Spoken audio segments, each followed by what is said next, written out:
Olá, tudo bem? Sejam todos bem-vindos. Nós estamos começando mais uma edição do Pauta Aberta desta semana. Vamos falar sobre a alimentação dos brasileiros.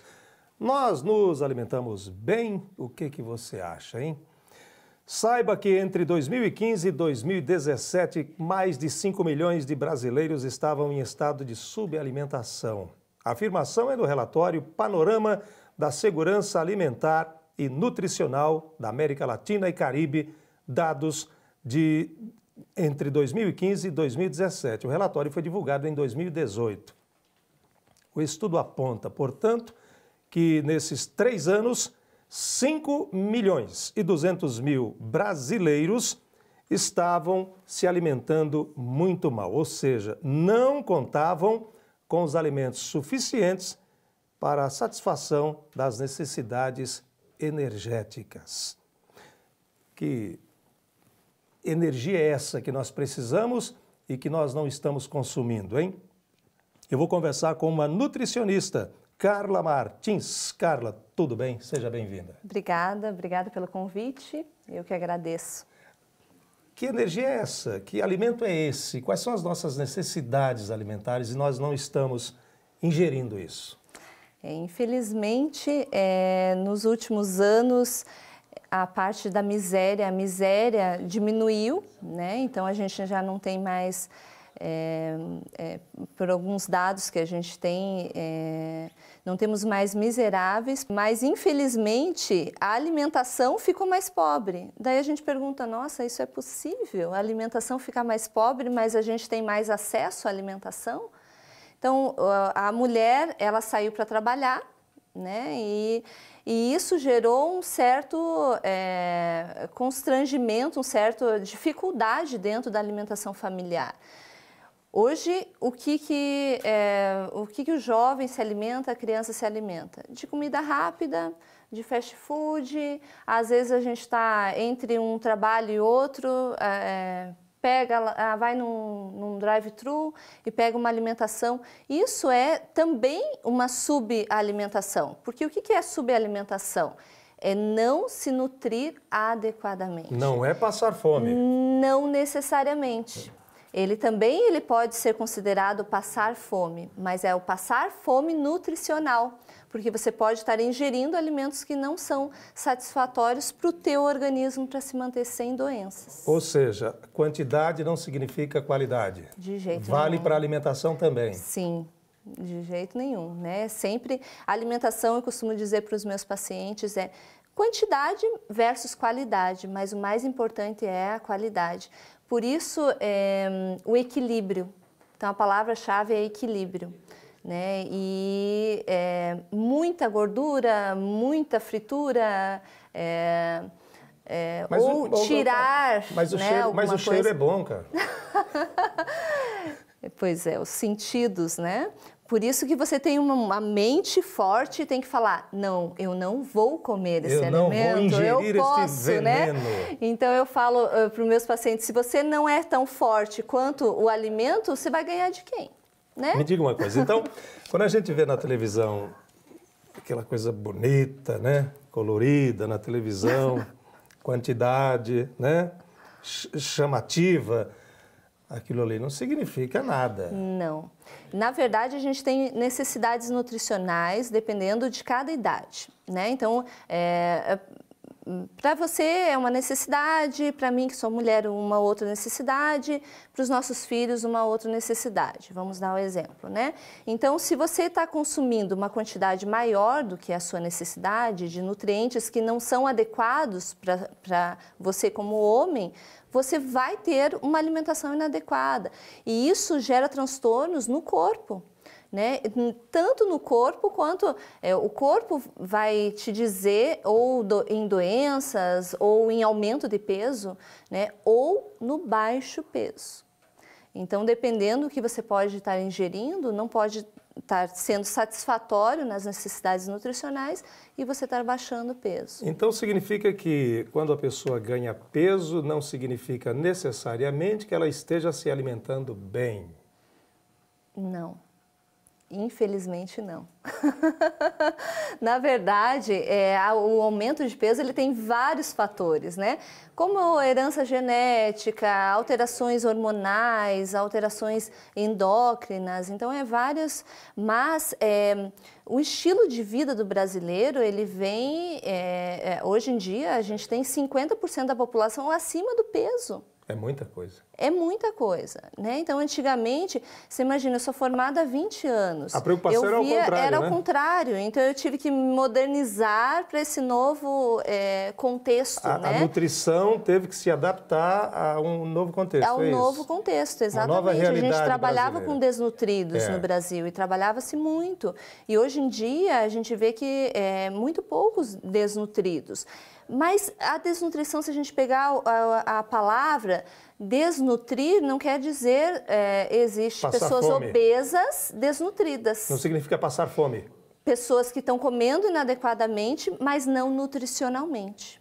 Exatamente. Isso é desnutrido. Isso é desnutrição. Então tem gente obesa, gente gorda, desnutrida. Desnutrida, porque não está se alimentando adequadamente. Normalmente pela falta de tempo, pela falta de organização, né? Porque a alimentação saudável, ela exige um pouco de esforço. Esforço dentro de casa para a gente retornar à alimentação dos nossos antepassados. Né? Vamos fazer uma... Então, agora eu vou ser a entrevistadora. Vou entrevistar você. Vamos voltar 30 anos. Vamos voltar 30 anos. Como que era a alimentação dos seus pais? Bem simples. É isso que a gente tem que fazer. Quanto mais simples a alimentação, mais próximo da natureza é a melhor. No meu caso, muita raiz. Exatamente isso. Eu dei o gancho para a gente começar uma nova discussão aqui, uma nova conversa sobre as raízes, né? Batata, inhame, a mandioca, a macaxeira, o aipim, o que mais temos de raiz? E várias outras raízes, né? É a melhor alimentação que nós temos no Brasil para começarmos o dia, porque esse é o café da manhã de quem mora na roça, no interior. Isso. Essa é a melhor alimentação? Na verdade, assim, o carboidrato, as mídias sociais, né, elas começaram a falar que o carboidrato ele é um vilão. Mas, na verdade, o vilão é você não gastar energia. E não é o carboidrato que é o vilão. O vilão é realmente você comer, e mas ficar quieto. Ficar quietinho. Vai para frente da TV com o controle na mão. Exatamente. Então, a alimentação de manhã seria adequado, realmente, um tubérculo. Né? Começava com tubérculo energia... é isso que eu falei, exatamente, as raízes. Né? Isso, as raízes. Então, seria adequado. Então, existem alguns tipos de alimentação, como, por exemplo, a paleolítica, que vem buscando isso, a alimentação somente do tempo das cavernas, vamos dizer assim, né? Que é aquela que você... são carnes, coisas que você tinha naquela época, resgatando um pouquinho isso. É difícil? Exige, igual eu te falei, né? Então, sábado é um dia que eu tenho que me organizar. Aí, para a feira, eu tenho que trazer as coisas da feira, lavar, cozinhar em grande quantidade. Eu também não tenho tempo, eu também trabalho fora. Mas uma forma prática de se colocar isso. Então, faz tudo em grande quantidade, não cozinha pouquinho, cozinha em grande quantidade. Coloca tudo nos potinhos e congela as porçõezinhas. Arroz integral. Arroz integral é um carboidrato, né? Então, a gente estava falando dos tubérculos, mas arroz integral é um carboidrato que ele é mais puro. Tudo que é mais puro é melhor. Então, tudo que é mais próximo da natureza, né? Por que o trigo integral ele é melhor? Porque ele não passa por processamentos, como o trigo branco. O açúcar, por que o açúcar mascavo é melhor?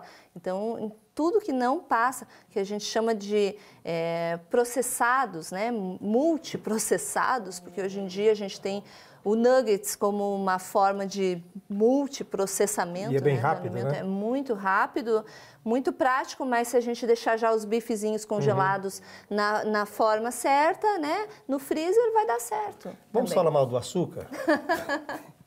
Tá É verdade que o açúcar, o branco, e quanto mais fino, pior é? Com certeza.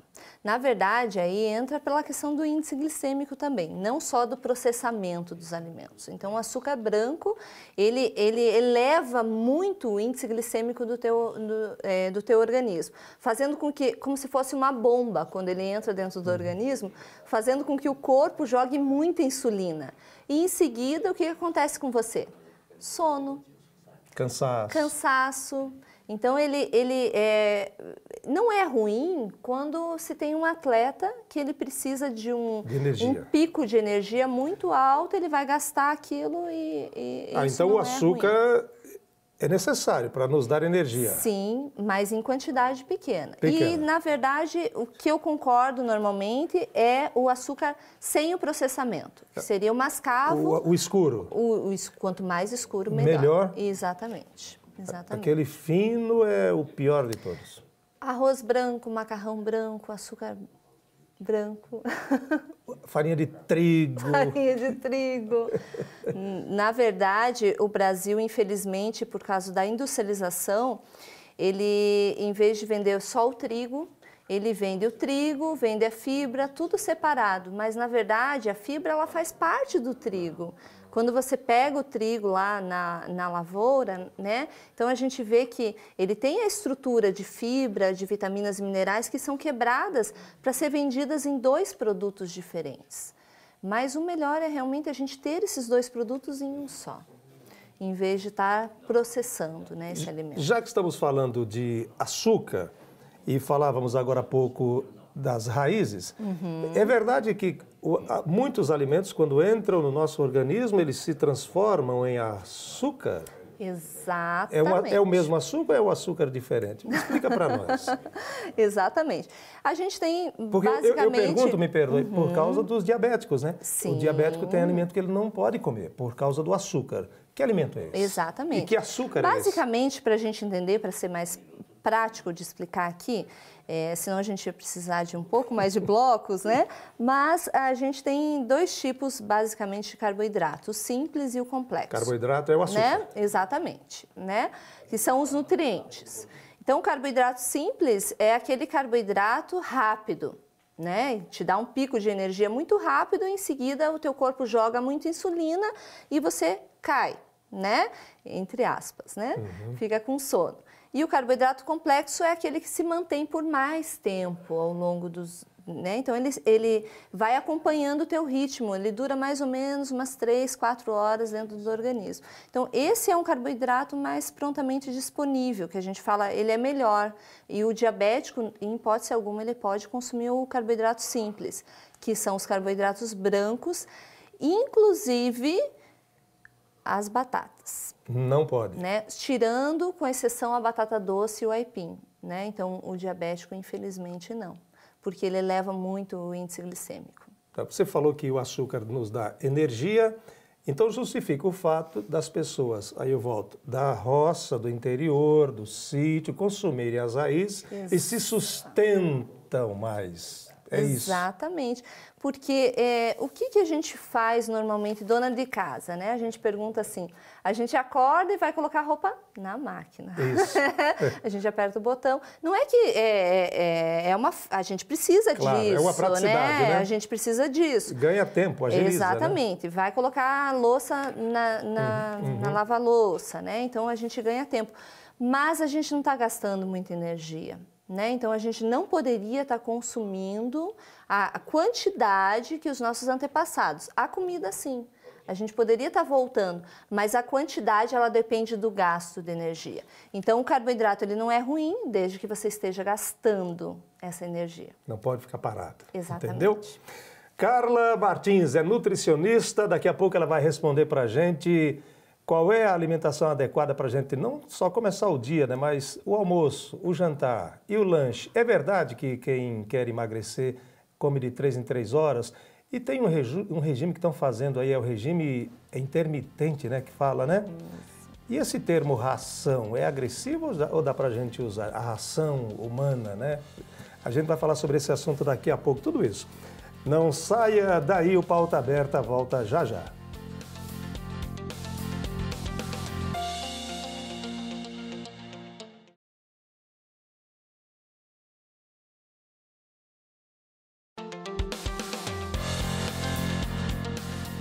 Voltamos com o Pauta Aberta. Estamos falando hoje sobre a alimentação dos brasileiros. Carla Martins, nutricionista, nossa convidada. Carla, o termo ração humana é muito agressivo ou é esse termo que vocês usam, vocês nutricionistas? Não, não é agressivo. É assim mesmo, termo é correto. Mesmo, é correto. É esquisito, né? Ração. A ração é uma forma de falar de um alimento que ele é processado, na verdade, em forma de pó mesmo, né? Que você vai colocar na comida, na água, no leite. Para completar os nutrientes. Para completar os nutrientes, exatamente. É uma compensação, né? Então, a gente...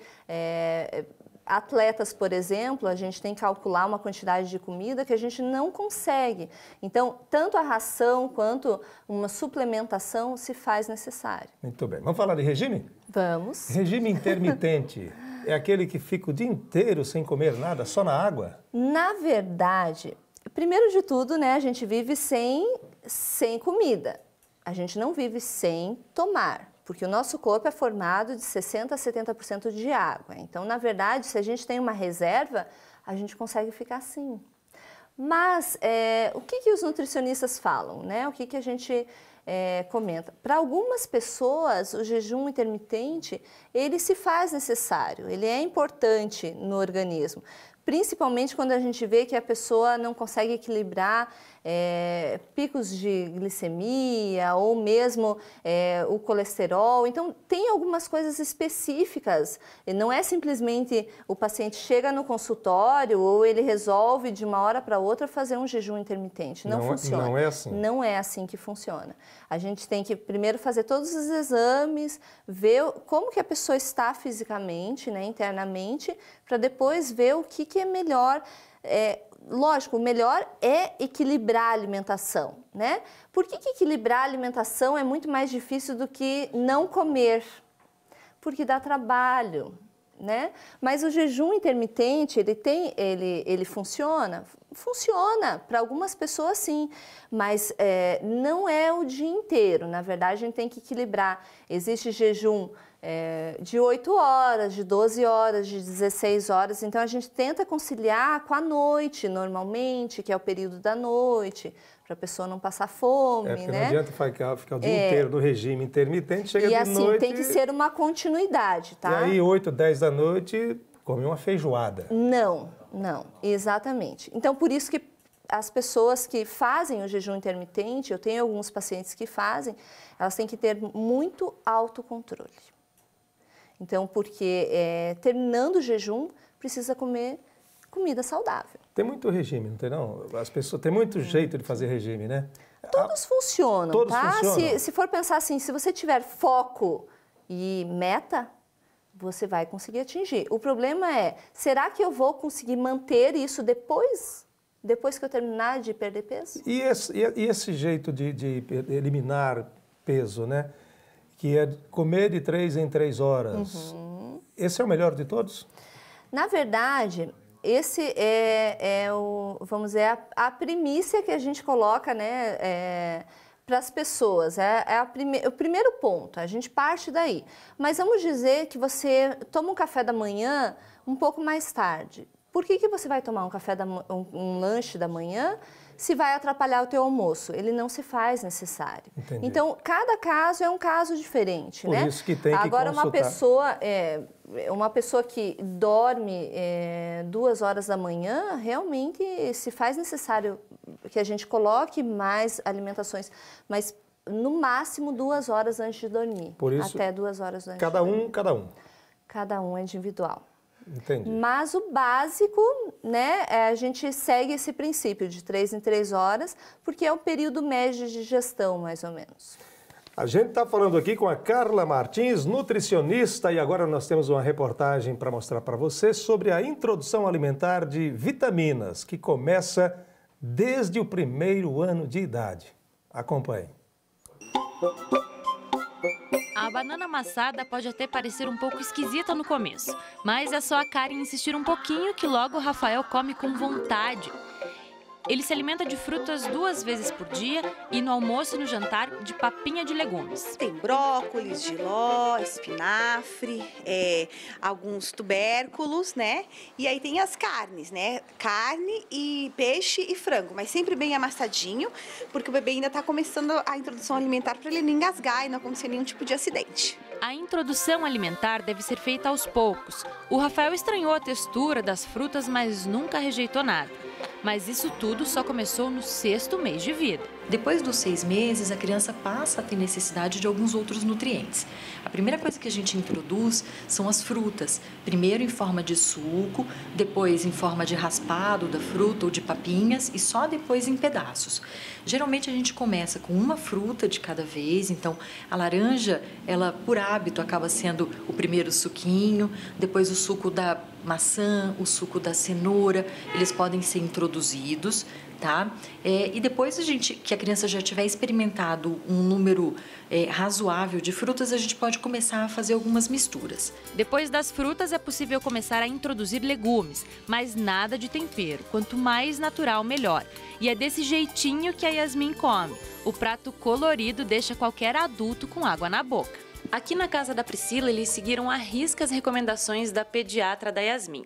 Ela tem só 1 ano e 8 meses, mas até hoje não provou nenhum tipo de alimento com açúcar refinado. E todo esse esforço para proporcionar uma alimentação natural para ela tem valido a pena, porque ela come de tudo. Ela come chuchu, ela come berinjela, ela come abobrinha, come todos os legumes, né? Brócolis, couve-flor. Então a gente costuma variar bastante no dia a dia para não repetir, né? E ela ter vários alimentos diferentes. É importante lembrar que nem toda criança aceita esses alimentos, mas insistir é o segredo. Muitas vezes, o que a criança rejeita no início não é nem o sabor do alimento, e sim a textura. Ela não está acostumada com alimentos mais pastosos, que tenham alguma quantidade de fibra ou de pedacinhos, e isso, num primeiro momento, pode gerar uma rejeição pela criança. O ideal é que a gente ofereça esse alimento para a criança pelo menos de 6 a 8 vezes antes da gente entender que aquele sabor ou aquela textura não é agradável para a criança. Essa preocupação desde cedo é essencial para a saúde na vida adulta. Isso também, em muitos estudos, demonstram a diminuição do aparecimento de hipertensão arterial, do risco de diabetes, da obesidade. Então, além do ganho de paladar, a gente tem um ganho em saúde também, postergando o máximo possível a introdução do sal e do açúcar.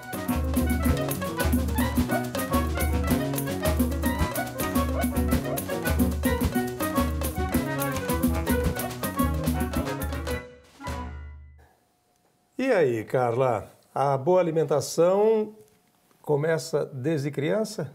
Na verdade, começa no ventre da mãe. Bem começa antes. A partir do momento que o casal ele decide ter um filho.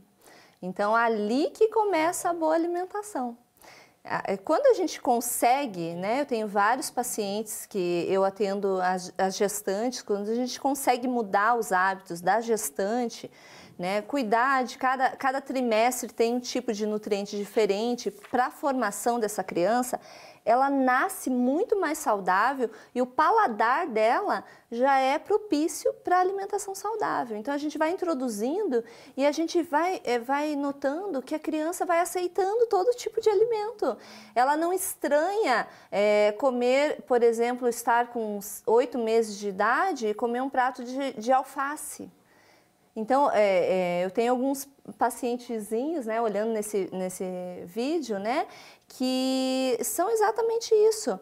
1 ano, às vezes não tem nem dente, estão mastigando a comidinha, pegam um brócolis na mão, né, gostam, sente prazer, porque tudo aquilo que a gente coloca em excesso, a criança ela não conhece o excesso, ela não conhece o excesso de açúcar, ela não tem paladar para o refrigerante. Se a gente não der, eles não vão consumir. Já que falamos mal do açúcar no primeiro bloco, o açúcar branco, né? O refinado. Isso. Vamos falar mal dos refrigerantes?